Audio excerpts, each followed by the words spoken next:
Buenísimo. Seba, estamos listos, ya estamos al aire, Sí, digamos. estamos listos. Perfecto. Eh, Buenísimo. Hola a todos los asistentes a este webinar de un lluvioso día de mayo. Hoy tenemos, porque aquí se está cayendo el cielo, Galo. Hoy tenemos a Galo Nuño, estamos muy felices de tener a Galo Nuño del Banco de España, que nos va a visitar nuevamente a fin de año, así que somos muy afortunados. Eh, y nos va a presentar The Heterogeneous Impact of Inflation on Households' Balance Sheets. La, la presentación es tuya, Galo. Muchas gracias por venir. Y algunas reglas del seminario para ponerlas de inmediato. La idea de estos seminarios es que sean lo más cercano a un seminario presencial posible, así que típicamente dejamos que la gente interrumpa. Si tú quieres, Galo, podemos hacer como una recopilación de preguntas y vas haciendo como pit stops en algún momento, pero, pero nada, le damos permiso a ser panelista a todos para que participen del seminario como un seminario presencial. Eso. Muchas gracias. Bueno, estoy muy contento de poder presentar. Muchas gracias por la invitación. Interrumpidme, por favor, siempre que queráis, o sea, que lo agradezco. Y, bueno, este es un trabajo conjunto. Esto surge de una colaboración entre Clodo Ferreira, que de hecho, si no tengo mal entendido, creo que va a ser colega vuestro y la gente del BVA. Y esto surge básicamente, la gente del BVA, que es bueno, tiene también presencia en Chile, este banco ha invertido mucho en temas de microdatos de sus clientes. Habían comenzado a trabajar con Vasco Carballo, Stephen Hansen y Sebi Rodríguez Mora en temas de agregación de consumo. Bueno, pues yo vi una posibilidad de trabajar en temas más de política monetaria e inflación y este fue el primer trabajo dentro de lo que es una agenda un poco más grande. El trabajo realmente surge de un tuit. Un día, mirando Twitter, a finales del año 2021, hay un Twitter de cuando la inflación ya estaba aumentando. Ahora veremos los gráficos, pero hay un Twitter, en el mismo día, hay dos Twitter. Era la época de Team Transitory versus Team Permanent. Entonces Paul Krugman eh, tiene un tweet en el que dice, bueno, hay mucha gente preocupada por la inflación, pero realmente la inflación no nos tiene que preocupar mucho porque, como todo el mundo sabe, la inflación redistribuye la riqueza de los ricos a los pobres. Así que la inflación, si hay ahora un poco de inflación después de una década de demanda deprimida y de crisis financiera, pues tener ahora inflación por debajo de objetivos, tener ahora un par de años de inflación va a ser positivo porque esto va a redistribuir riqueza a los pobres y va a reducir un poco la desigualdad de la riqueza en Estados Unidos. Y en ese mismo momento, Isabel Schnabel, que es miembro de la Comisión Ejecutiva del Banco Central Europeo, estaba haciendo una declaración diciendo, bueno, tenemos que ser muy vigilantes contra la inflación, los bancos centrales tienen que reaccionar de manera muy agresiva porque, como todo el mundo sabe, la inflación es especialmente mala para los pobres porque los pobres consumen mucho más, la cesta de consumo de los pobres está mucho más centrada a energía y alimentos y por lo tanto, mientras que los ricos pueden protegerse de la inflación, sus consumos no son tan sensibles a los ítems que suelen experimentar mayor fluctuaciones en los precios, los pobres son los más afectados para la inflación. Entonces, claro, yo cuando lo vi dije, esto no es posible, o sea, la inflación no puede afectar igual, o sea, no puede afectar a los pobres muy positivamente y muy negativamente. Entonces dije, bueno, pero vamos a ver qué evidencia hay. Entonces, abrí el libro de Mankiw sobre cuáles son los costes de la inflación y realmente, pues allí habla de los costes de suela de zapato, más costes por el lado de la oferta, de tema de las distorsiones asociadas con precios, con precios relativos. Y luego habla que, bueno, que la gente que recibe pensiones o que recibe pagos del Estado, pensiones o seguro de desempleo, que son nominales a los funcionarios, pues claro, experimenta con inflación, experimenta pérdidas de poder adquisitivo. Era otra dimensión diferente también y no menciono ninguno de estas discusiones. Entonces empecé a mirar los papers que había publicado a este respecto y hay una serie de papers que empiezan con el JP de Matthias Döpke y Martin Snyder acerca del Fisher Channel. Y entonces todos estos básicamente se centran en el Net Nominal Position, se centran en el canal Krugman, digamos, en el canal redistributivo a través de la riqueza. Pero claro, este era solo uno de los canales. Al mismo tiempo, cuando llega el aumento de la inflación, muchísimos bancos privados, organizaciones internacionales, investigadores, Xavier Jarabel, empiezan a sacar mucho análisis sobre las cestas de consumo de los ricos, de los pobres, cómo lo que está aumentando sobre todo es alimentos y energía, pero de nuevo es otra parte. Y yo, veniendo de una tradición más neokeynesiana, lo hablaba antes con Mario, pues con todos estos modelos Hank, con wage stickiness, y allí al final, por lo que te importa la inflación, es porque los salarios, tienes unas rigideces en los salarios, y si hay un aumento de la inflación, pues eso te hace caer el salario real. Entonces decidí Dale que un quería segundo. escribir un Te, paper. te perdimos. Perdimos tu, ¿Me tu, perdisteis? ¿Hola? tu sonido, ¿Me ¿o oís no? o no? Ahora sí. ¿Sí? Ahora sí. ¿Me oís bien ahora? Bueno, Sí. bueno, lo que decía es que un poco decidí, hablé con la gente de BVA, para intentar entender cómo estos tres canales, este canal el canal de la riqueza, digamos, de la riqueza nominal, canal fisheriano, este canal del ingreso asociado con las rigideces nominales de los salarios y este canal del consumo heterogéneo interactuaban. Este era un poco la motivación. Entonces, claro, era muy importante centrarse en el aumento de inflación de los años, de nuevo, 21 y 22, en el que esta es la descomposición, esto es simplemente los datos del índice de precios al consumo. Entre las barras grises es el aumento de la energía, Hola. las azules son los alimentos. Entonces, realmente, esta es una inflación, ¿Galó? ¿sí? Perdón, ¿se pueden hacer preguntas ya o todavía? Sí, por favor. Sí, perdona. ¿Qué tal? Luciano, aquí del banco. ¿Qué tal? Una cosa más que se me había estado pensando, no sé si lo llegaste a decir al inicio, o sea, otro canal, igual podría ser porque con inflaciones altas, pues debe haber mucha heterogeneidad en la indexación, ¿no? O sea, probablemente high skill workers, que por lo general pues tienen mejores ingresos, trabajan en empresas más competitivas, tienen más outside options, pues es más fácil que los indexen, ¿no? Probablemente el low skill workers pues sea más difícil o tengan menos probabilidad que haya indexación, ¿no?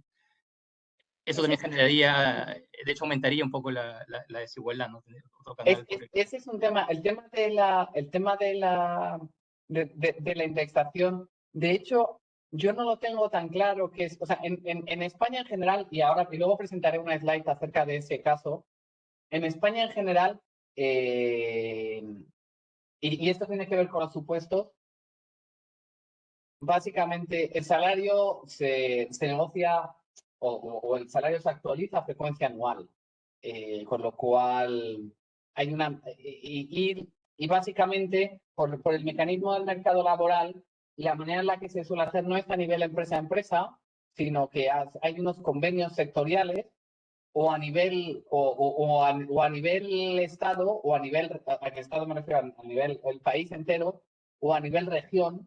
Ahora justo hoy ha salido un debate en la prensa española porque se quiere volver a cambiar el sistema, pero básicamente lo que hacen es la patronal y los sindicatos se ponen de acuerdo en el sector del metal. La empresa IBM, por ejemplo, está en el sector del metal en España. Entonces dicen, para el año que viene se van a aumentar los salarios un 2%, que es la expectativa de inflación, o un 1%. Entonces, todos los trabajadores reciben un aumento del salario del 2% o del 1%.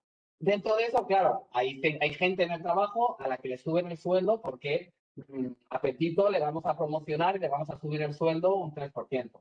Eso puede pasar a nivel individual, pero en general, la subida, la masa salarial en las empresas se mueve de acuerdo a los convenios.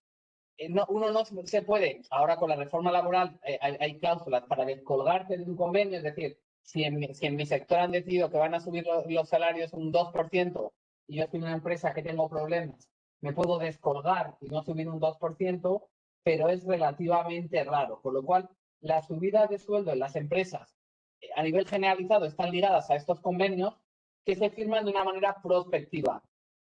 Y luego, en algunos casos, se decide si hay que si había que corregir por desviaciones pasadas en la inflación o no. Pero eso es un poco, con lo cual, el punto de la indexación, según el nivel de income en España, no tiene mucho.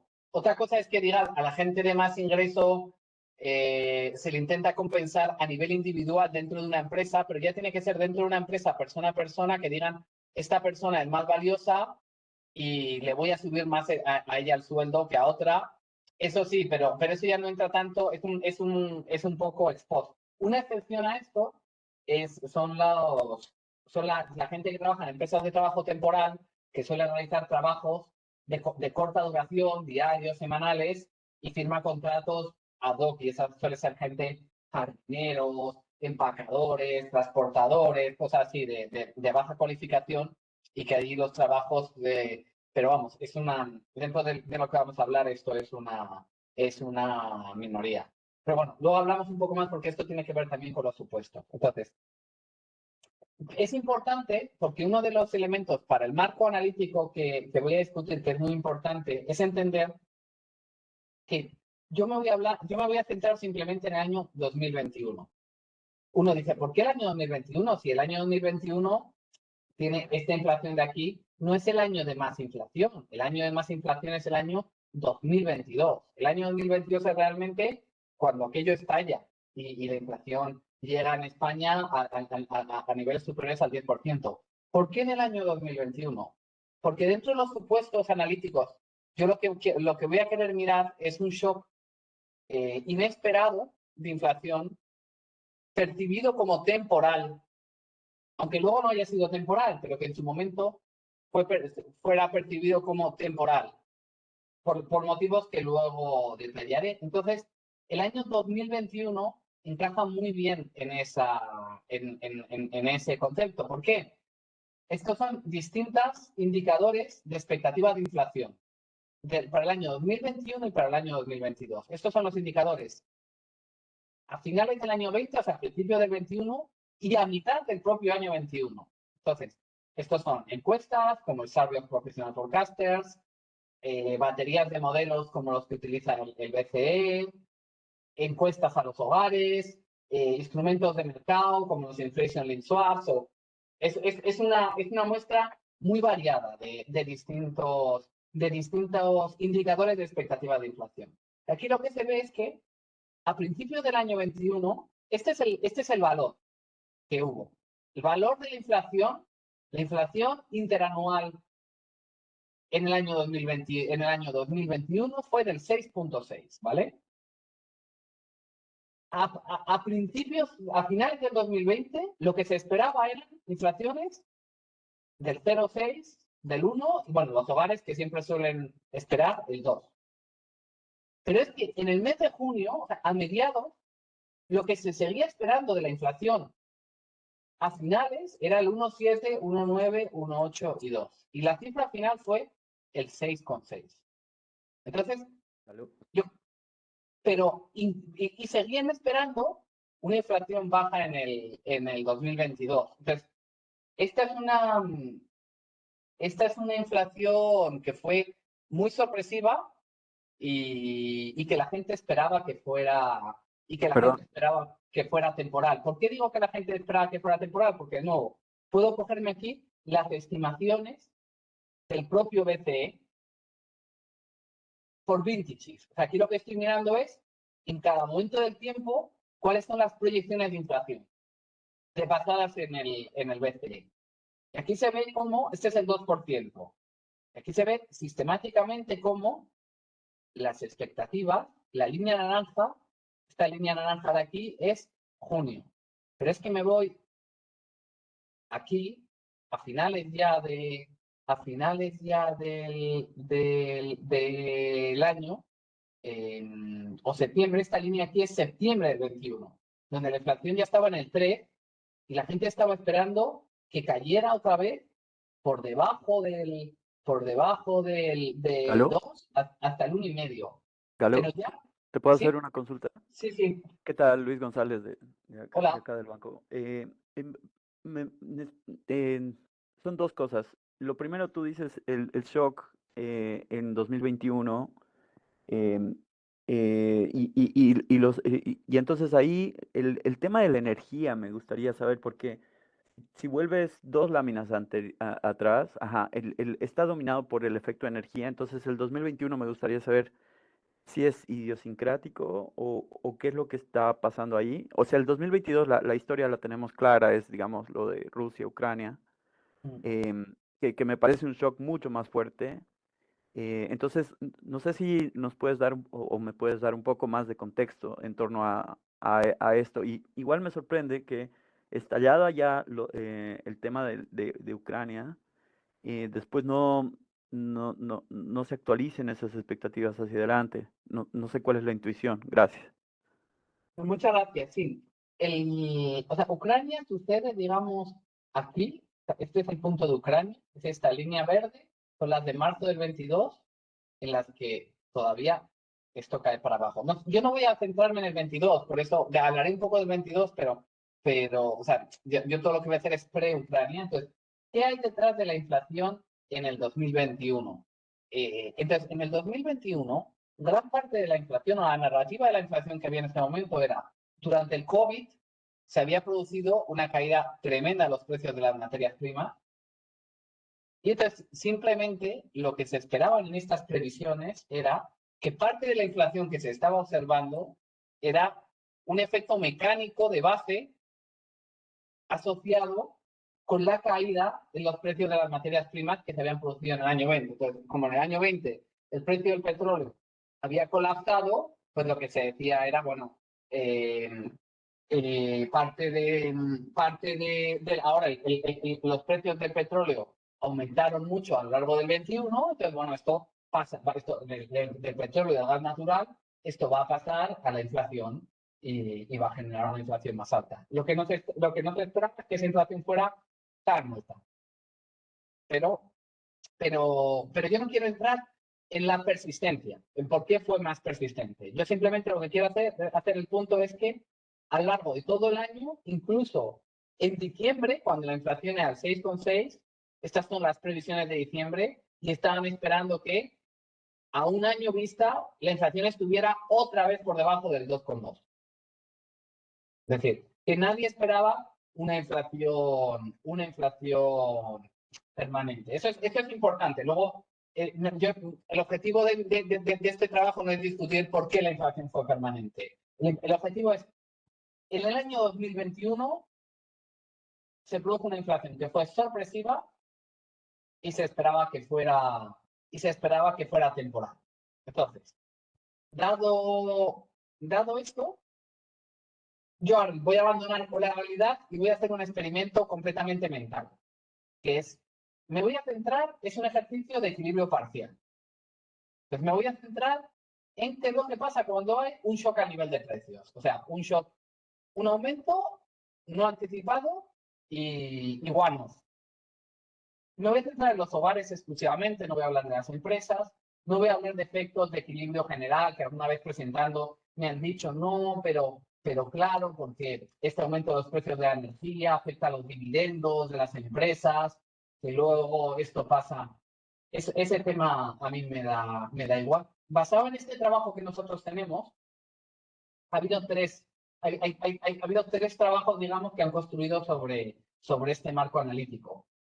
Uno es el trabajo uno es el trabajo que hizo el Fondo Monetario para el Fiscal Monitor del año 2022, en el que cogió nuestra metodología y la aplicó a varios países desarrollados y emergentes. Y bueno, al final, si tengo tiempo, comentaré un poco los resultados. ¿Cuánto tiempo tengo, por cierto? Hasta nuestras 11:30, que es tus 5:30, ¿no? Vale. Entonces, si tengo tiempo, luego comento un poco sobre el fondo. Y luego ha habido dos trabajos más recientes. Uno de John Grigsby y coautores, que es un equipo de gente de Columbia y de Princeton, en el que hacen identificación de shocks y básicamente lo que miran es cómo diferentes shocks tienen diferentes impactos porque mueven los precios relativamente, pero directamente una aplicación de lo que nosotros hacemos, aunque ahora estoy un poco molesto y hablé con ellos la semana pasada porque han cambiado la manera en la que nos citan, pero es este trabajo de Gianluca Violante con la gente con la gente del BCE, Tristani, Shakalet, Gonzalo Paz, en la que básicamente lo que hacen es coger nuestra metodología, aplicarla más allá de España a 4 países de la eurozona y luego miran también cosas que nosotros no miramos, cuáles son efectos un poco más de equilibrio general teniendo en cuenta la parte fiscal y la parte de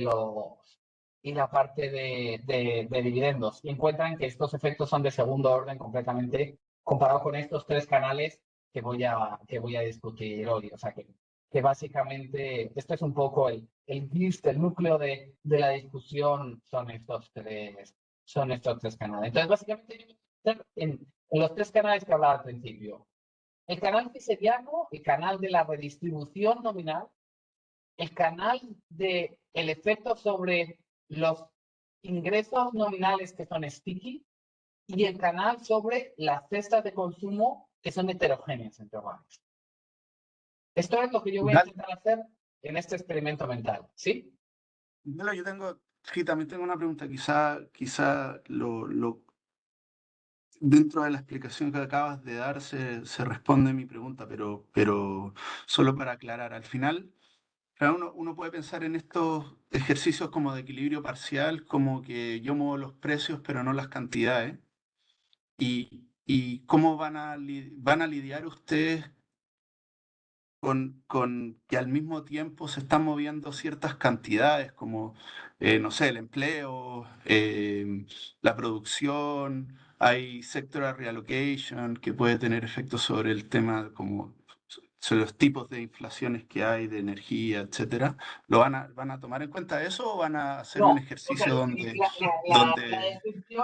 la descripción es buena. Nosotros vamos a mirar los precios y vamos, digamos, a fijar las cantidades. Es por eso, por lo que hacer esto para más de un año, para moverse más del 21, a mí me ponía muy nervioso, pero para contrarrestar, digamos, esos riesgos, vamos a hacer un análisis de alta frecuencia para ver cómo varios de estos objetos, cómo las cantidades cambian. Las cantidades que a nosotros nos importan para la descomposición, o sea, cómo cambian las cestas de consumo, cómo cambian los portfolios de los hogares, cómo cambia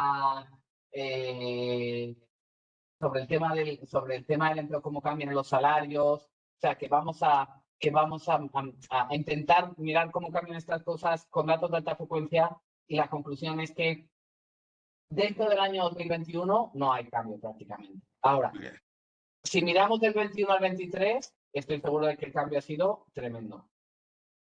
Tremendo. Y eso es un poco por lo que estamos muy limitados al año 21. Pero sobre esto volveré a incidir más tarde porque es un punto muy importante. Entonces, básicamente nosotros, toda la historia que yo cuento se puede hacer, y por eso la han podido hacer los equipos que han venido después, con surveys. Nosotros teníamos la ventaja de que lo podíamos hacer con estos datos del BVA, que eran mejores. Entonces, lo hemos hecho con los dos. para evitar suspicacias, lo hemos hecho con la Starbase. ¿Luciano? Claro, ¿qué tal? Sí, una pregunta solo para entender un poco el ejercicio aquí, porque, o sea, tú sí, nos mostraste en el slide anterior que las expectativas era que iba a ser un shock temporal, ¿no? Pero en realidad lo realizado es que fue un shock con mucha persistencia, ¿no? Y tú al final vas a querer ir a mirar los microdatos, ¿no?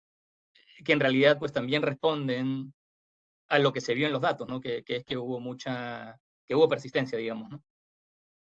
Pero tu ejercicio es pensando en un shock temporal. ¿Hay alguna desconexión ahí? No, ¿O hay pero algo eso que... no tiene ningún problema, porque yo lo que yo quiero analizar, lo que yo quiero entender yo lo que quiero entender es cuáles fueron los efectos redistributivos, quién gana y quién pierde con la inflación del año 2021. Punto. Ahora, si en el año 2022 ha seguido inflación, o en el año 2023 ha habido inflación, o ha habido deflación, o la política monetaria se ha endurecido y los tipos han subido, son preguntas muy interesantes, pero que no es la pregunta que yo quiero entender. Entonces, el tema de que sea temporal no importa por lo que ha pasado después. O sea, para mí el mundo termina en diciembre del 21. Ok, sí, no, yo me refiero un poco más a si tal vez dentro del 2021 muchos agentes pues empezaron a pensar que esta inflación va a ser mucho más persistente y digamos su behavior cambia, ¿no? Sí. Eso es lo que intentamos mirar con estas cosas y no hemos encontrado ninguna evidencia de eso. Ok. Y luego voy a presentar más. O sea, ese es el punto clave. O sea, el punto clave es, ¿cambió o cambia? Sobre todo a mí me importan los precios de los activos.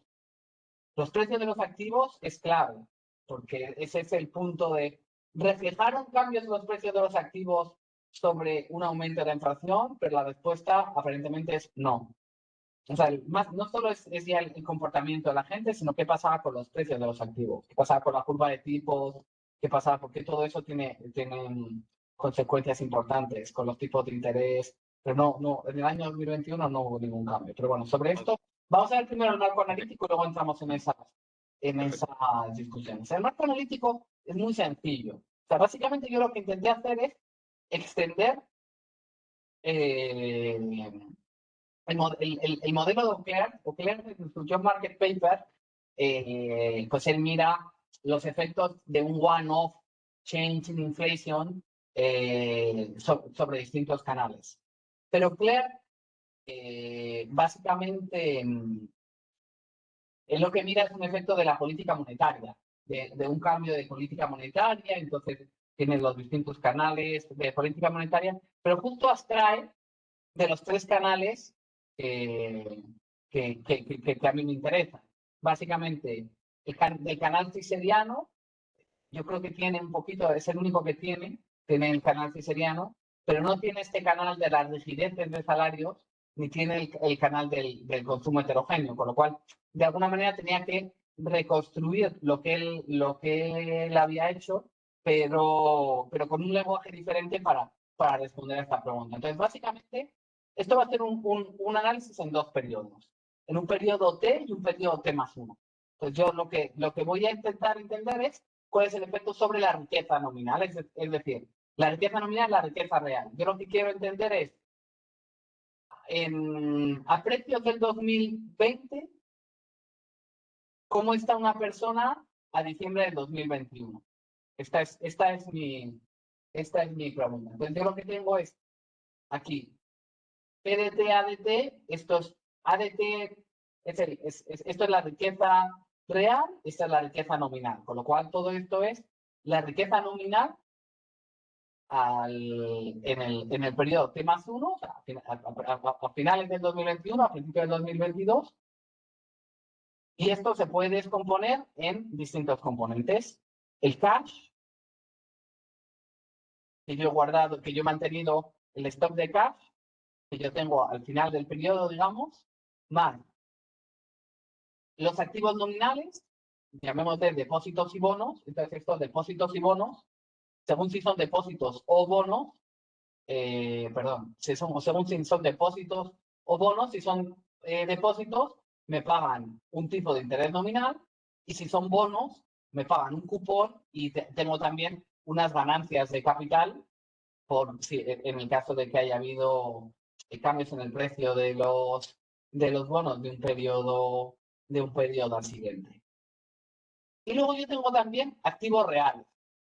La diferencia entre los activos nominales y los activos reales es que yo asumo que los activos reales están indexados a la inflación. Entonces, aquí, más allá del retorno real que tengan y de la ganancia de capital que tengan real, su precio nominal aumenta con la inflación. ¿Y qué considero que son activos reales? Las acciones bancarias y la vivienda. Esto abre un debate que yo no soy capaz de cerrar sobre si realmente las acciones y las casas son activos reales o no. En el largo plazo no hay duda. En el largo plazo no hay duda de que si uno mira el precio de las casas en grandes intervalos de tiempo, evolucionan con la inflación, aunque lo mismo que las acciones, pero tienen un comportamiento con mucha volatilidad. En el corto plazo es muy difícil poder responder de hecho es una de las preguntas que nos hacen los referís, poder desentrañar cuánto de real son las acciones y las casas. Con lo cual, esta parte, digamos, es más un acto de fe que otra cosa. Pero no es un acto de fe que hagamos nosotros, es decir, que los papeles previos que se centran en el canal fisheriano, como Durkheim Snyder, nunca han analizado casas ni acciones, sino que se centran simplemente en riqueza nominal, cash, depósitos y bonos. Pero bueno, pero nosotros queríamos tener aquí un análisis analítico que fuera lo más extenso posible. Luego, de la misma manera, también hay pasivos nominales, como las hipotecas y la deuda al consumo. Y luego están los ingresos nominales, que son la renta, o sea, los salarios, los beneficios por desempleo y las pensiones. Y luego está mi cesta de consumo evaluada a los precios en el 2021. Entonces, mi cesta de consumo se compone de cada objeto de mi cesta de consumo con el precio de cada uno de los objetos, cada uno de los tipos de mi cesta de consumo. ¿Vale? Esto es simplemente es el budget constraint de un individuo. Entonces, ahora nosotros hacemos los tres supuestos. Suponemos que hay un aumento de la inflación, que el shock es temporal, que la renta nominal es sticky. ¿Esto qué implica? Esto implica que los tipos de interés y los precios de los activos no se ven afectados por la inflación en el año 2021. Luego en el año 2022 ya se verá, pero en el año 2021 no se ve. Esto de nuevo está en línea con la evidencia. Los tipos de interés nominales no cambiaron del año 2021 y solo ya muy a finales del 2021 se empiezan a ver cambios en la curva de tipos, pequeños cambios en la curva de tipos ya en diciembre, de manera que estos supuestos, o sea, yo podría hacer estos supuestos, pero yo puedo evaluar las implicaciones. Las implicaciones son racionales. Ahora, sobre el supuesto de los salarios nominales, de los salarios sticky. Y esto intenta responder a la pregunta que se hizo antes. Estas son las subidas. O sea, ¿esto qué es? Estos son los datos sobre cuál es el aumento en los salarios, dividiendo entre los contratos nuevos, que son las líneas rojas, los contratos antiguos, las actualizaciones anuales y el total de contratos. Entonces, aquí lo que se ve es que el objetivo de inflación del BCE es el 2%, que durante varios años esto estuvo por debajo del 2%, llegó justo antes del COVID por encima del 2%, durante el COVID esto cae, y que en el año 2021 no se observa un aumento significativo en los salarios que están por debajo del 1%. Muy diferente al año 2022. En el año 2022, sin embargo, se ve cómo los salarios aumentan por encima del 2%. De hecho, para nuevos contratos, por encima del 3%, como consecuencia de la inflación que ya se está produciendo y que la gente ya es consciente en el año 2022. Entonces, esto es un punto que nos tranquiliza un poco sobre el tema de los salarios. Luego, el otro punto es la frecuencia de actualización de los salarios. Entonces, esto es sobre la distribución de contratos que duran al menos un año. O sea, aquí no estamos hablando de contratos estos semanales. Esto es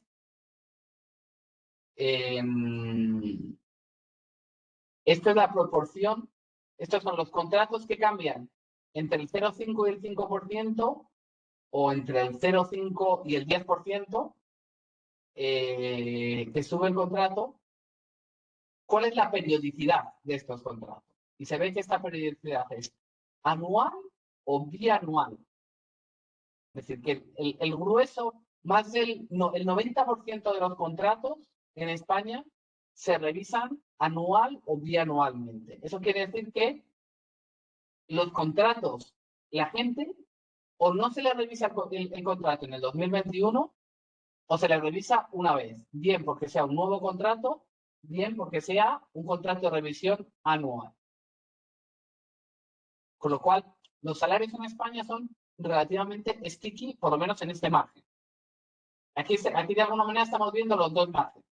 Se revisan con poca frecuencia, con frecuencia anual o inferior, y cuando se revisaron en el 2021 no se vieron grandes aumentos en el... Se puede decir, bueno, se revisó una vez, pero el aumento fue grande, pero no se ven grandes aumentos. De hecho, las fundidas en el 21 son inferiores a las del 19, las del 18, comparables solo a las del 17, cuando en el 17 la inflación en España debía estar en el 1,5%.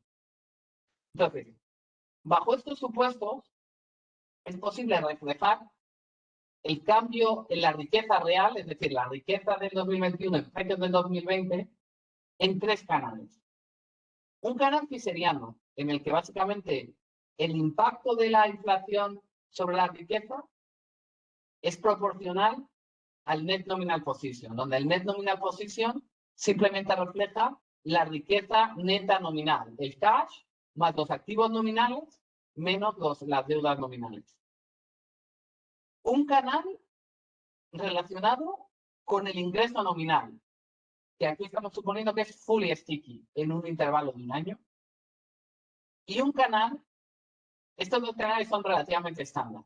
Este es el que es más novedoso, que es un canal del consumo relativo, en el que básicamente podemos reflejar la cesta de consumo y ver cuáles son la inflación individual respecto a la inflación agregada. Entonces, ¿qué es la inflación individual? Básicamente nosotros lo que podemos es mirar individuo a individuo, mirar cuál es su cesta de consumo. Dado el aumento de los precios de la cesta de consumo de ese individuo, podemos calcular su inflación. Y la inflación agregada realiza eso mismo, pero en lugar de para la cesta de consumo de una persona particular, para la cesta de consumo del hogar representativo.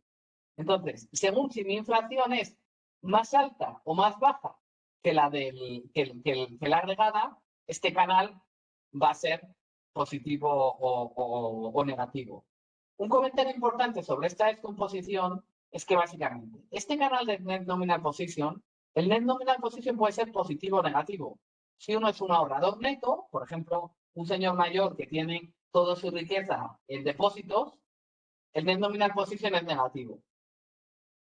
Para una persona joven que tiene una hipoteca, este valor es muy alto, el net nominal position va a ser negativo. Con lo cual, este canal genera redistribución. Puede ser positivo o negativo, de manera que un aumento en la inflación puede aumentar la riqueza neta o disminuir la riqueza neta. O sea, aumentar la riqueza real o disminuir la riqueza real a través del canal fiseriano. El canal del consumo relativo, de la misma manera, hay gente que va a tener una inflación superior a la inflación, agregada o inferior a la inflación agregada, con lo cual hay gente que va a salir ganando o a salir perdiendo según su cesta de consumo. ¿Cuál es la manera de interpretar esto? La manera de interpretar esto es, si yo al final del periodo le diera a la gente una cantidad de dinero para compensarle por las ganancias o las pérdidas que han experimentado, ¿cuál es la cantidad de dinero que le tendría que dar? Esta es una manera de verlo alternativamente. Entonces, básicamente, si yo soy una persona que, ahora lo voy a poner con un ejemplo, ahora entro, pero el canal del ingreso, este es un canal que afecta negativamente a todo el mundo. Nadie tiene un ingreso negativo. Con lo cual, todo el mundo sale perdiendo porque todo el mundo ve caer el valor real de sus ingresos nominales. Pero hay gente que gana o pierde según su posición deudora o su cesta de consumo. Por lo cual, hay una asimetría. Un ejemplo que espero que aclare un poco este tema de los tres canales, porque desde que empezamos con el papel, incluso en el banco, esto siempre ha sido muy polémico. Vamos a imaginar una economía con dos bienes, gasolina y libros. Los precios de los libros no son constantes y la gasolina aumenta un 10%. Si el hogar representativo los consume 50-50, la inflación agregada es el 5%. Ahora, tenemos un individuo, Ana, con un sueldo nominal de 30.000 euros. Si su sueldo es 30.000 euros, aquí lo que se va a perder simplemente es un 5% de 30.000 euros. Es decir, si, por el lado del ingreso nominal. Puesto de otra manera, si el gobierno quisiera compensar a Ana por la pérdida de poder adquisitivo de su salario sobre la cesta representativa, le tendría que dar un 5% de 30.000 euros. Ese es el canal del ingreso. Ahora, vamos a imaginar que Ana solo lee libros y no consume gasolina. En ese caso, básicamente, la inflación de Ana es del 0%. Con lo cual, si Ana hubiera que compensarla por la pérdida de inflación, no hay que compensarla en absoluto, al contrario. Habría que penalizarla porque mientras que el resto de la gente está viendo que su cesta de consumo ha aumentado un 5%, lo representativo, su cesta de consumo ha aumentado un 0%. Y luego está el canal tradicional, el canal fiseriano. Entonces, este es más sencillo. Ana tiene una hipoteca de 60.000 euros, ahorros de 10.000 euros, con lo cual su riqueza neta son menos 50.000 euros. Entonces, Ana se ve beneficiada. ¿Por qué? Porque si Ana se la compensara por los otros dos canales, es decir, si el gobierno le diera un 5% de 30.000 euros para reflejar la pérdida de poder adquisitivo de su sueldo sobre la cesta representativa y le quitara un 5% de 20.000 euros, que es su consumo, para reflejar que ella simplemente, respecto a la cesta representativa, experimenta menos inflación, Ana, es decir, si ella los otros dos canales los apagáramos de alguna manera, Ana lo que vería es que sus deudas, en términos reales, han caído un 5%, porque el esfuerzo en términos del salario que ella tenía que hacer el año, en términos de la cesta de consumo que ella representativa, que ella tenía que hacer a principios del año, es ahora un 5% menor, porque ella sigue teniendo las mismas deudas nominales, pero ahora la cesta de consumo representativa ha aumentado un 5%. Entonces, básicamente, el efecto sobre su riqueza es que Ana ha acabado ganando 2.000 euros en riqueza real, porque si bien su ingreso real ha caído, su consumo real ha mejorado y su deuda real ha caído. Esta es un poco la visión conjunta de los tres canales. ¿Hay alguna duda a este punto? Porque esto es, ahora ya el resto del paper es simplemente aplicar esto sobre los microdatos, pero esto es un poco la contribución teórica, digamos, es esta. Como decía antes, lo que han hecho estos otros papers, en particular el de Violante and Company, es coger esto y hacer un análisis sobre welfare, utilizando esta metodología de Envelope Theorem. Y con el Envelope Theorem pueden calcular el Money Metric Welfare Loss o Money Metric Welfare Gain.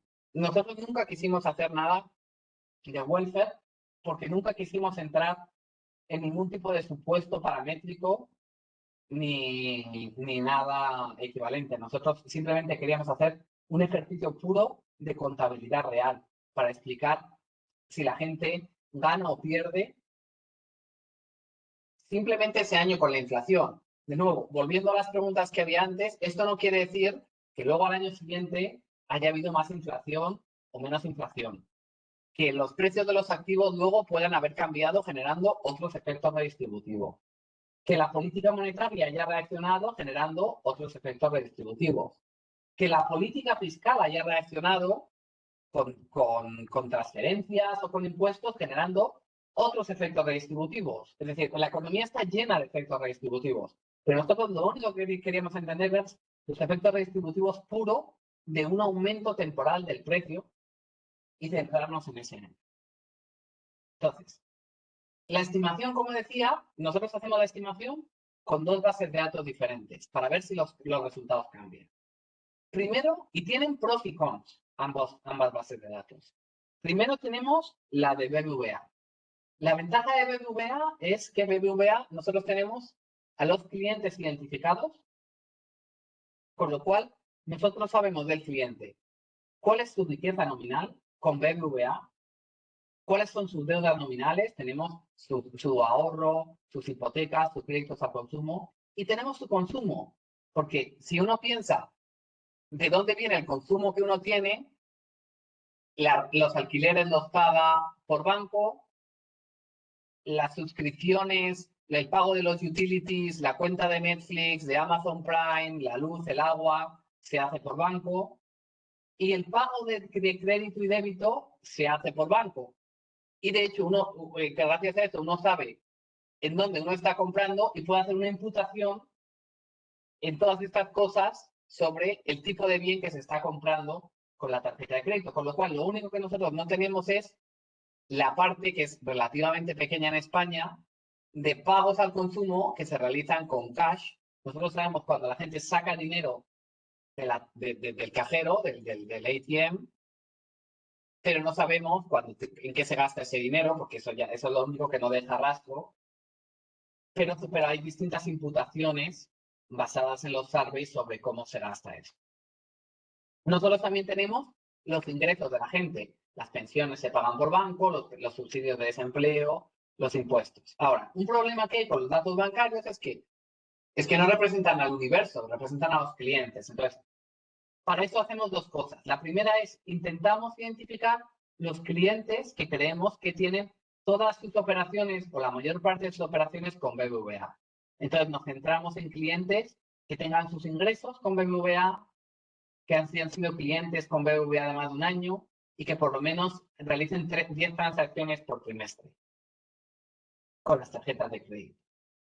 De ahí nos movemos de 4 millones de cuentas a 1,6 millones de cuentas. Y ahora, y esto intenta responder un poco a la pregunta sobre las cantidades, ¿cómo han cambiado las cantidades? Aquí lo que mostramos es, con los datos de alta frecuencia, nosotros tenemos estos datos a frecuencia diaria, pero aquí los estamos agregando a frecuencia mensual. Para distintos grupos de edad, lo tenemos también para ingreso, para riqueza, pero bueno, para ilustrarlo, porque ya se verá que la mayor heterogeneidad es en edad. Para distintos grupos de edad de 36 a 45, esto es para 36 a 45, en el percentil, por debajo en el cuartil más bajo y 36-45 en el cuartil más alto. Y luego para los mayores, gente de más de 65 años, en el cuartil más bajo y en el cuartil más alto. Y lo que queremos ver es cómo ha cambiado el labor income, el spending, el net nominal position y la inflación individual. Entonces,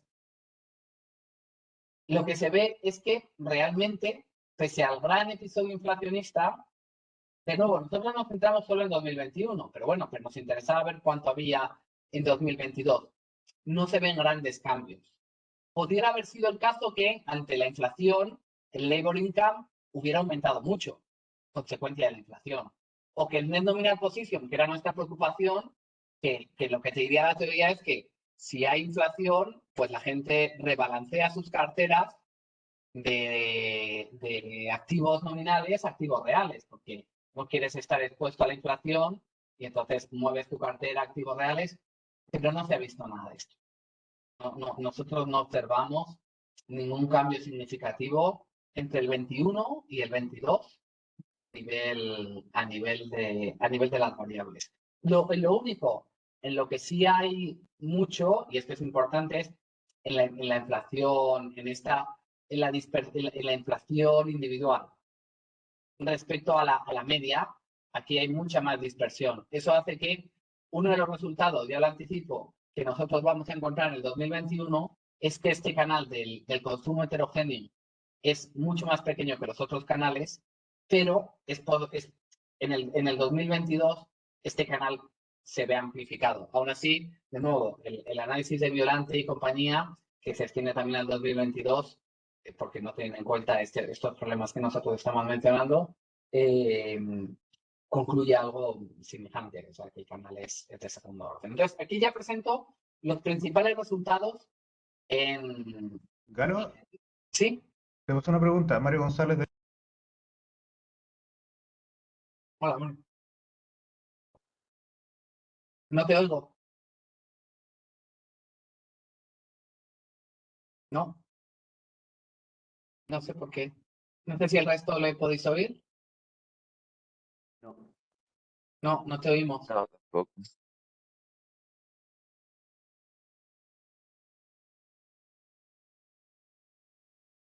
No. Es algo del...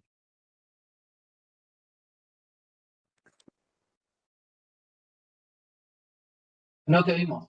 Pero si hay chat, lo mismo lo puedes escribir por el chat, si no. Si no, yo le daría en esto de Webex, le das a lo mejor es un tema del micrófono, que te ha seleccionado otro micrófono. Eso está abajo a la izquierda cuando le das a micrófono y le das a seleccionar otro.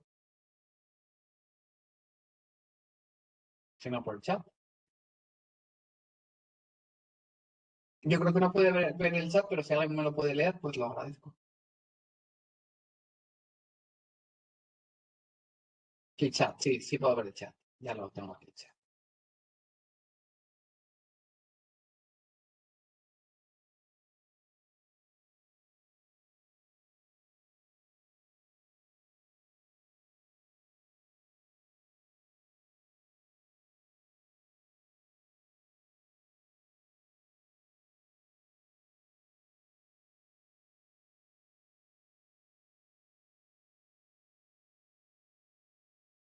Mario, estás escribiendo en el chat, ¿verdad? Vale.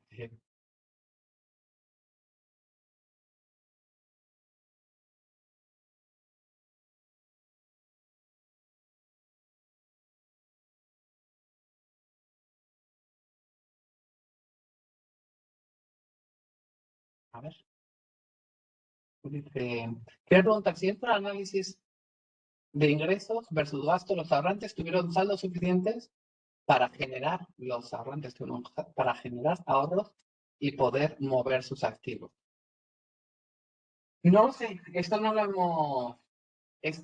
hemos mirado. Es una muy buena pregunta que estamos mirando ahora mismo, no tanto en el contexto de este papel, sino ahora con este mismo equipo, vamos, y con Sebi, estamos utilizando estos datos para analizar transmisión de política monetaria de alta frecuencia, porque ellos sacaron un papel que se llama Short and Variable Lags sobre transmisión de política monetaria con estos datos.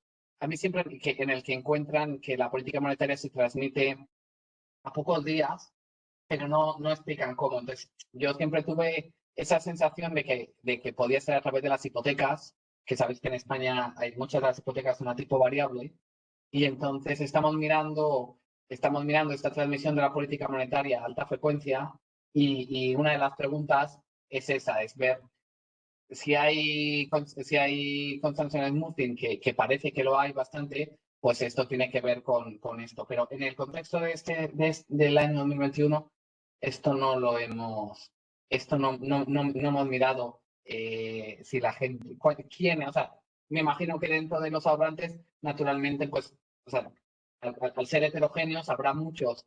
La pregunta es, ¿qué pasa con los ahorrantes que tenían esos saldos suficientes para moverlos y qué pasa con los que no los tenían?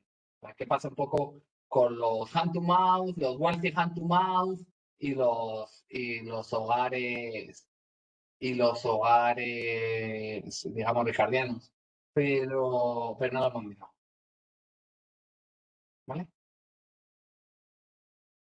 Bueno, sobre los resultados, primero lo voy a presentar canal por canal. Esto es simplemente el net nominal position.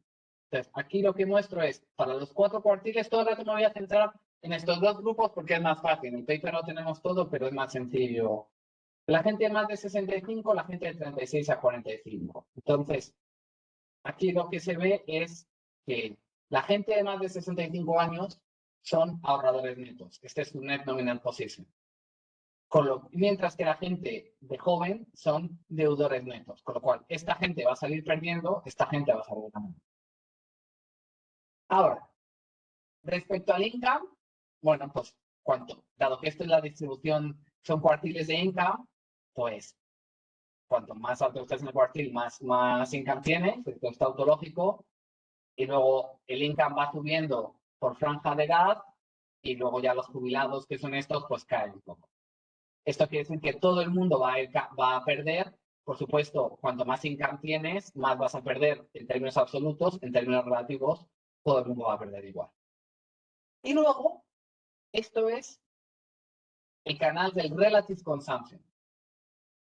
RC quiere decir Relative Consumption Expenditure. Entonces, aquí lo que se ve es que este canal es muy pequeñito. Es verdad, para estos hogares es negativo, para estos hogares es positivo. ¿Qué quiere decir? Es como dice Schnabel, estos hogares, los hogares de mayor edad consumen más energía y alimentos que los hogares jóvenes, que consumen más educación o entretenimiento. Con lo cual, que son bienes que han experimentado una menor inflación. Con lo cual, es cierto que cualitativamente el canal está ahí, y es cierto también que los cuartiles más bajos de ingreso marginalmente consumen más energía y alimentos que los cuartiles más altos de ingreso. Pero la dispersión, como se ve aquí, la dispersión en las tasas de inflación no es tan alta. Es decir, que la inflación individual de un hombre de más de 65 años, pues a lo mejor al 10%, esa es su inflación respecto a la inflación media del 6,6, pero eso quiere decir que esta diferencia de inflación está alrededor de un 4% del consumo, que es mucho menor, o que es menor que el ingreso, o que es menor que el ingreso, o que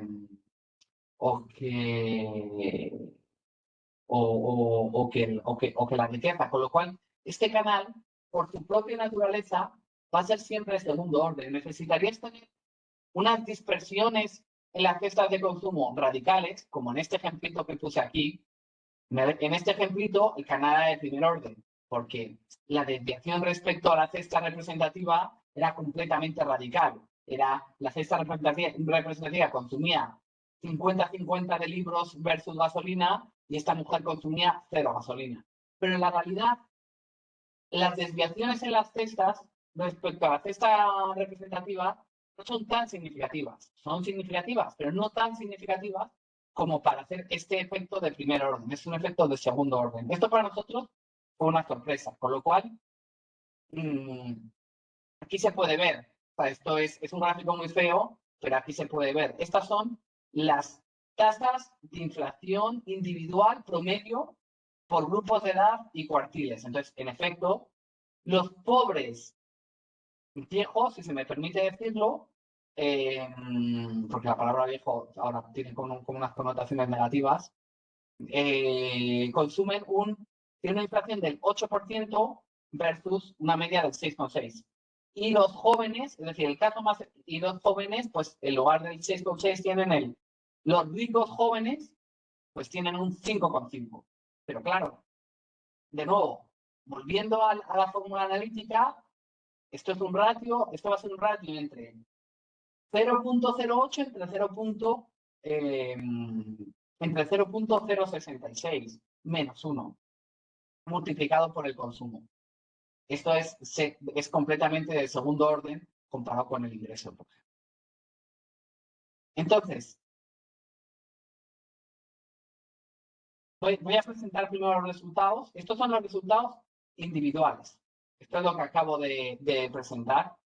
Bueno, entonces, antes de presentar los agregados, nosotros cuando empezamos a presentar esto, todo el mundo nos decía, ya, pero claro, nosotros hacemos un ejercicio de post-estratificación en el que no me pregunten mucho lo que se hace, porque esto yo no soy un experto en datos. Lo mismo que la parte teórica sí es mi negociado, la parte empírica no es mi negociado, estos son Claude de la gente de BVA los que lo saben mejor. Pero básicamente hay un tema de representatividad, de si los clientes de BVA eran representativos de la población española en su conjunto. Nosotros lo que hacíamos era remuestrear los clientes de acuerdo a la distribución de la población española para hacerlo significativo. Pero por si acaso alguien no estaba contento, nosotros repetimos esto con la encuesta. Entonces, el tema es que aquí se hacen falta 2 encuestas. Por una parte, hace falta lo que se llama la encuesta de presupuestos familiares. Esta es la encuesta que usa el INE para calcular la inflación. Entonces, esta es la encuesta que nos da en qué se gasta la gente el dinero, según su sexo, su edad, sus ingresos. Esto es lo que nos da esto. Y aquí es con lo que se construye el dato oficial de inflación. Y luego tenemos una encuesta del Banco de España, que es la encuesta financiera de las familias, que es en la que la gente reporta qué activos tiene, cuáles son sus inversiones, cuáles son sus deudas. Nosotros no tenemos el mismo hogar, no podemos cruzar las dos encuestas, con lo cual la manera de cruzarlas es decir, el hogar de 37 años que tiene ingresos entre esto y esto, y riqueza entre esto y esto, y vive en Madrid, tiene este portfolio, este ingreso, y ahora lo asocio en la otra encuesta con este consumo. Esa es la manera en la que nosotros ligamos las dos encuestas. Dado que el ingreso y la edad se reportan en las dos. Entonces, este es el resultado que nosotros obtenemos con las encuestas y este con la muestra del BVA. Cualitativamente son muy parecidos. O sea, se ve como todos los resultados que yo he discutido hasta ahora sobre la diferencia entre el net nominal position, la reducción del income o el efecto del relative consumption expenditure. No obstante, la diferencia más significativa es la riqueza de los ancianos, digámoslo así. En la muestra del BVA, pese a la post-estratificación, la gente mayor tiene más riqueza que el ciudadano español medio.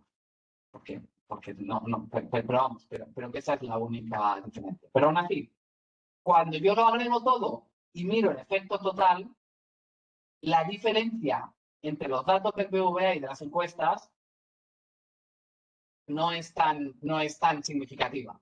Básicamente, ¿qué es lo que obtengo? Lo que obtengo es que mientras que los jóvenes o bien se vieron beneficiados o se vieron muy poco perjudicados por la inflación. Esto depende de si tuvieron muchas deudas. O sea, la diferencia es aquí esta gente que tiene pocos ingresos, en el BVA tiene más deuda que en las encuestas significativas. Y son los viejos los que son más perjudicados. Esto es continuo a lo largo de las franjas de edad. Es decir, si yo fuera dibujando aquí por menos de 36 o de 45 a 55, de 55 a 65, sería casi como una interpolación lineal. Entonces, básicamente, lo que sacamos de aquí es que el efecto redistributivo juega. La dimensión más importante es una dimensión de life cycle, de ciclo vital. Hay una diferencia muy, muy grande entre jóvenes y viejos. Eso se debe principalmente a los patrones de ahorro, dado que los jóvenes se endeudan mientras que los mayores ahorran. Vamos, los jóvenes se endeudan y luego van ahorrando de manera que la gente muy joven tiene muchas deudas. Según van progresando en el ciclo de vida, esas deudas se reducen. A partir de los 55 empiezan a tener activos y a partir de 65 es cuando tienen la mayor parte de los activos nominales, que es de lo que estamos hablando.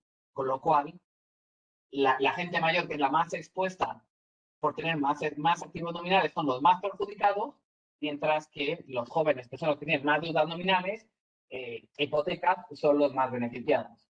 Que el canal de consumo, pese a toda la atención que ha recibido en medios, en el año 2021 y en general, yo creo que siempre, es de segundo orden y que este canal de ingreso, pues naturalmente, afecta proporcionalmente al ingreso. Es un canal de un orden de magnitud equivalente al de Net Nominal Position. Con lo cual, para la gente joven, prácticamente se cancela o incluso domina un poco el de Net Nominal Position, mientras que para los mayores, los dos van en la misma dirección, generando grandes pérdidas en términos de riqueza real. Y básicamente esta es toda la historia. O sea, comparado con el resto de papeles que yo he hecho, este es el papel más. Cuando Mario me comentó de presentarlo, dije, mira, bien, porque yo casi nunca lo elijo, porque no tiene un modelo, no tiene nada computacional, es una cosa muy sencilla, es una contabilidad pura sobre el budget constraint de los hogares, pero sorprendentemente suele ser un papel muy polémico porque pensar en términos de estos canales no es tan habitual. Hay estos dos papeles que digo también empíricos que han trabajado sobre esto, y yo sí puedo recomendar un papel muy chulo de un chico, un estudiante de Violante de Princeton, que ahora está aquí en Zurich, que se llama Yuchen Yang, que construyó su market paper. Básicamente se basaba en esto, pero en un Hank. Entonces, lo que tiene es un Hank model con activos nominales, con rigideces en salarios y con cestas de consumo heterogéneas. Y lo que analiza es esto mismo, pero en lugar de sobre los datos, sobre el propio modelo Hank en el que tienes capturados todos los efectos. A mí me parece un paper muy, muy chulo. Y como decía, está el papel este de Violante Company, que lo que hacen es aumentan para ver también efectos de compensación fiscal, de dividendos, y básicamente les sale que todo, que en el 2000, o sea, ellos lo hacen para 21 y 22 y les sale que es prácticamente de segundo orden todo comparado con los dos canales principales, que son el del web y el del impact. Y esto es todo. Muchas gracias.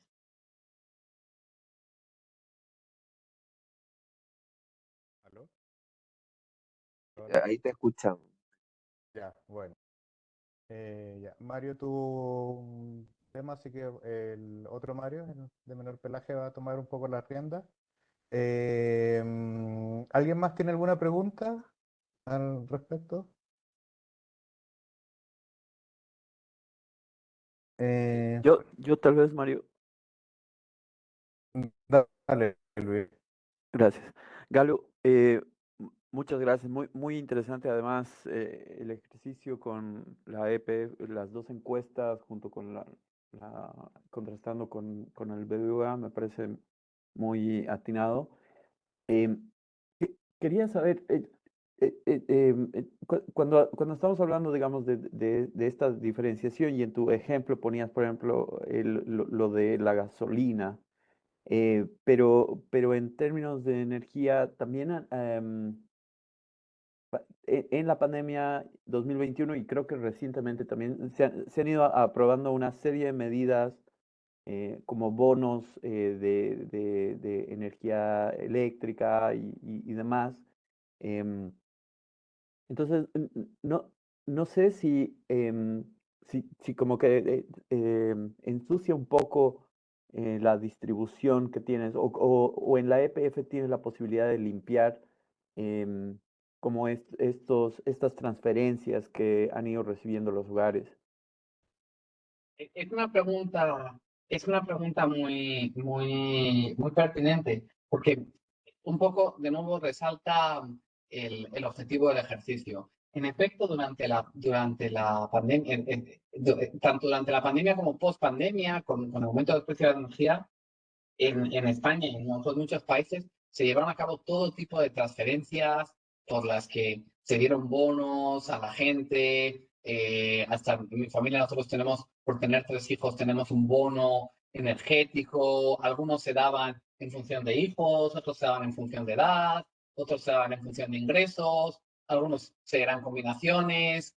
Ha habido de todo, ha habido transferencias LAMSAM, deducciones, ha habido todo tipo de paquetes fiscales, pero nosotros no los analizamos. O sea, nuestro objetivo no es mirar el impacto fiscal. De hecho, por eso estos resultados yo no diría, la gente que ha perdido más en el 2021 han sido los mayores, que es el resultado que sale aquí directamente.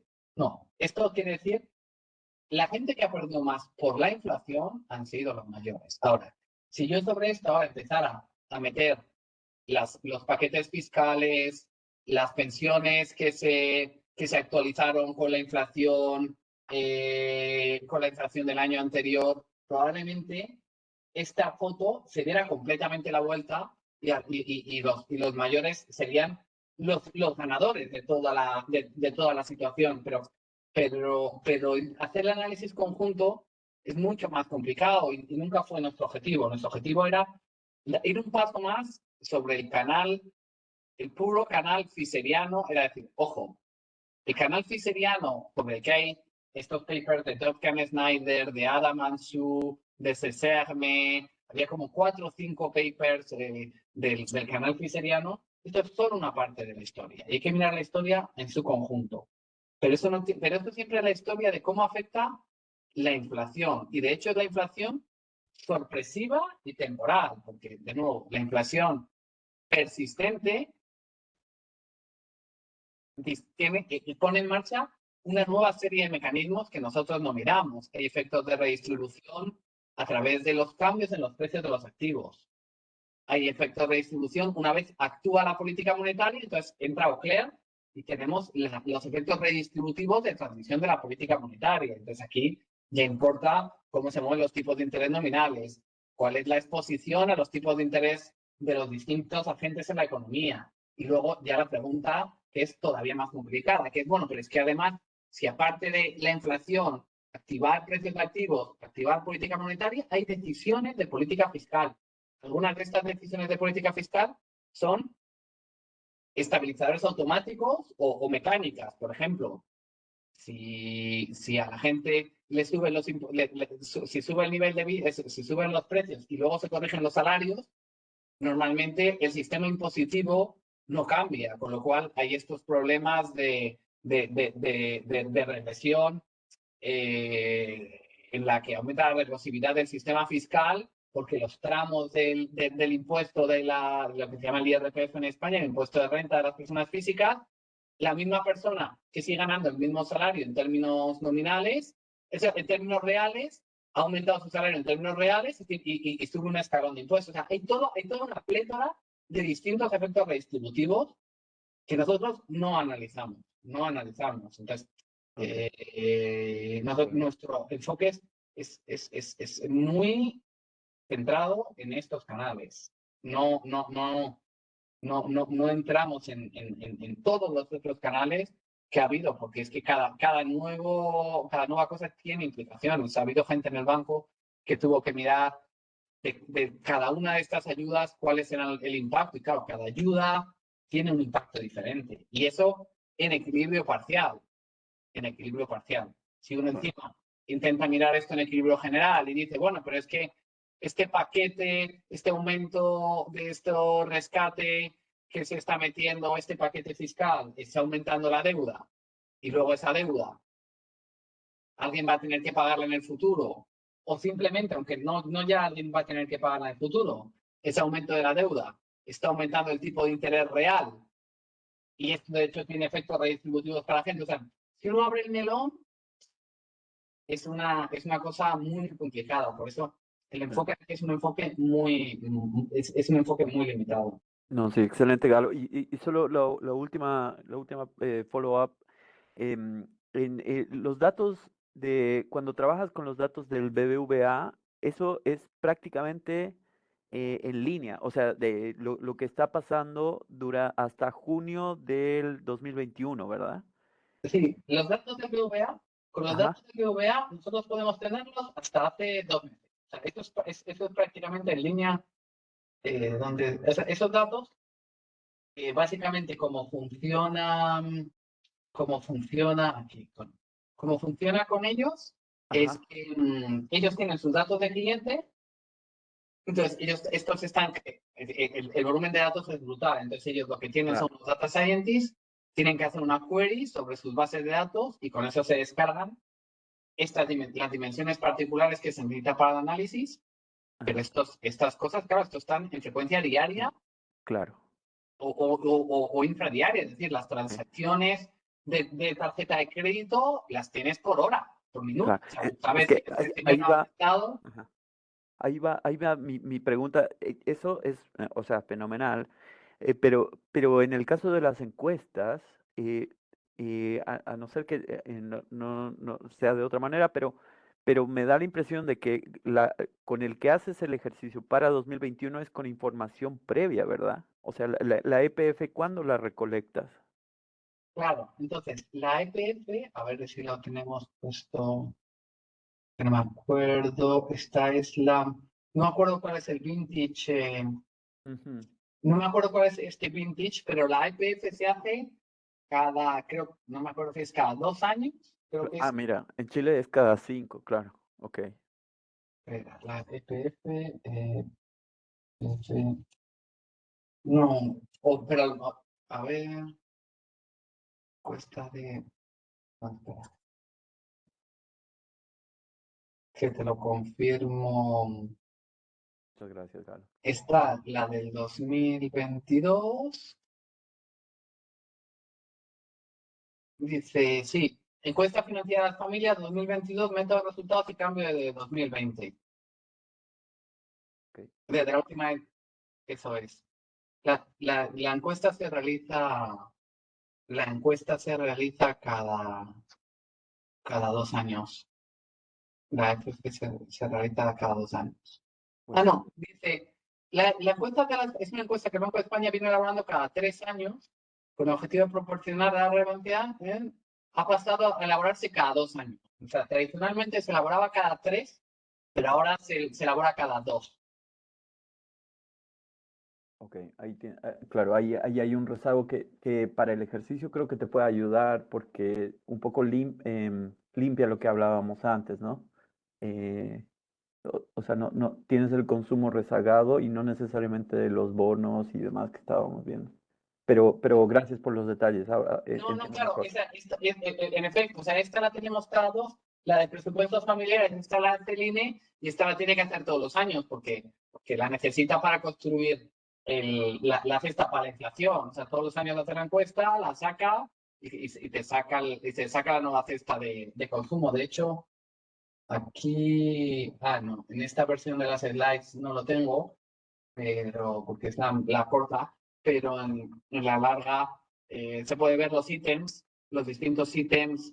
Eso es un ejercicio que tenemos en el paper, en el que lo que miramos son las cestas, la cesta de consumo de BBVA y las cestas de consumo o sea, nosotros nos podemos construir la cesta representativa de BBVA y la cesta de representativa de oficial para ver cómo cambian y para ver cuánto error, digamos, estamos cometiendo con nuestra cesta BBVA respecto a la otra. Y hay cierto error, pero vamos, es como un 1%, una cosa así. Gracias. Pues esto es básicamente la historia. Si tenéis la oportunidad, vamos, si tenéis interés en este tema y tenéis la oportunidad, echarle un vistazo al Fiscal Monitor del IMF de abril del 2023, porque hicieron un capítulo que se llama Inflation and Disinflation, What Role for Fiscal Policy, y nos contactaron, fueron muy majetes, nos contactaron, nos dijeron, mira, queremos utilizar vuestra metodología para aplicarla a distintos países. Entonces, aplicaron esta metodología a Kenia, México, Senegal, Colombia, Finlandia y Francia. Y los resultados no tienen nada que ver, porque es una cosa espectacular verlo. O sea, en Kenia, el canal principal es el de consumo. O sea, depende mucho de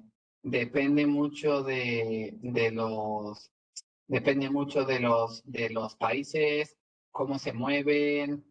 Bueno, es muy curioso. O sea, claro, nosotros partíamos de España en esto y nos parecía como que España eran verdades absolutas, pero cuando uno empieza a mirarlo por países, tienen ejercicios dedicados para Colombia, Finlandia y Francia, por cuartiles. Está muy bien. O sea, hicieron un trabajo muy bueno, porque al final esta metodología es muy fácil de exportar y la aplicaron ahí y a mí me gusta mucho. Pero bueno, pues esto es un poco la historia. Buenísimo. Muchas gracias, Galo. No sé si alguien tiene alguna otra pregunta más. Bueno, nos vemos en octubre, noviembre, Galo. Así que muchas gracias por todo. Estemos en contacto. Cualquier cosa que necesites del banco, Muchas estamos gracias. disponibles. Nos vemos allí, si todo va bien, nos vemos allí a la vuelta. Vosotros estaréis en la primavera y nosotros en el otoño. Se sobretirar la situación. Y nada, y encantado cuando vaya de poder hablar con todos vosotros los que queráis. Y muchísimas gracias por verme al seminario. Buenísimo. Chao a todos. Gracias por venir. Chao, Galo, muchas gracias. Hasta luego.